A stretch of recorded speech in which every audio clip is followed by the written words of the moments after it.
I'm going to show you how to replace your dog door. Now, all we're going to need is you need a screwdriver, or you can actually use a drill. Either one will work unless your screws are extremely tight. You should be able to use a screwdriver. And you're also going to need your replacement dog door flap that I have right here. Make sure it's the right dimensions when you order it. Otherwise, it's obviously not going to fit on the door. Now, the first thing you need to do to replace and remove your dog door is you just want to unscrew these screws on the very side right here. We want to ignore the top ones at the moment. We'll do those later. There's a reason for the order.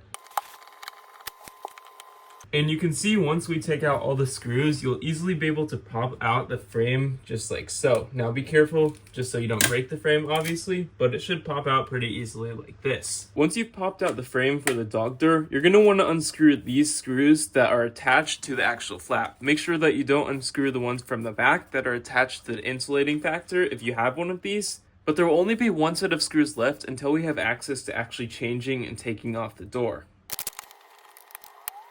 And once we've taken out the screws, the door should easily pop out like so. You can actually see there's this little washer type piece right here that's made to protect the screws and keep the door in place. And now that we've taken out the flap, the next thing that you're going to want to do is you want to make sure flap is actually facing the right direction. How we can do this is you can actually see there's text on it, and you want to make sure the text reads left to right.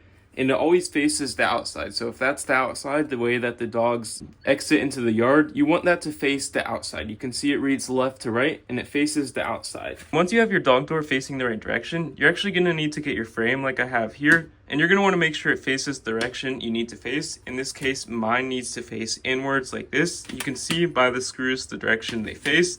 As you can see, mine just faces inward. You want to make sure it lines up so when we put it back together, it should be good. And to put these two together, what we're going to need to do is you can actually see there's a few screws right here and the few screws on the top of the dog door that we just want to line up both of them with. As you can see, when you line them up, it should be perfectly in place up here. And a pro tip is to let the magnet click and just pull this up high as you possibly can to make sure the screws line up. Because if they're too low, then this will flap too much and the magnet might not always stick.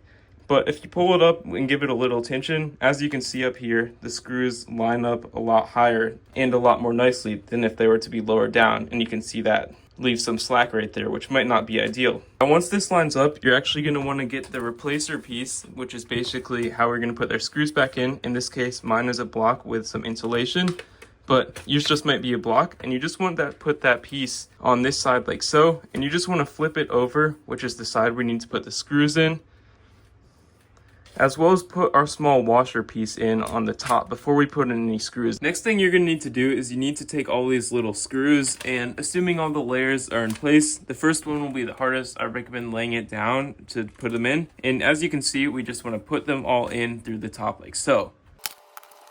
Once you've put all these top screws in, you're going to simply want to put this frame back into the actual wall where it originally was. As you can see, we want it to be a perfect fit. You might have to hold it, and you're basically going to want to take these screws that we used before and just put them back in the wall.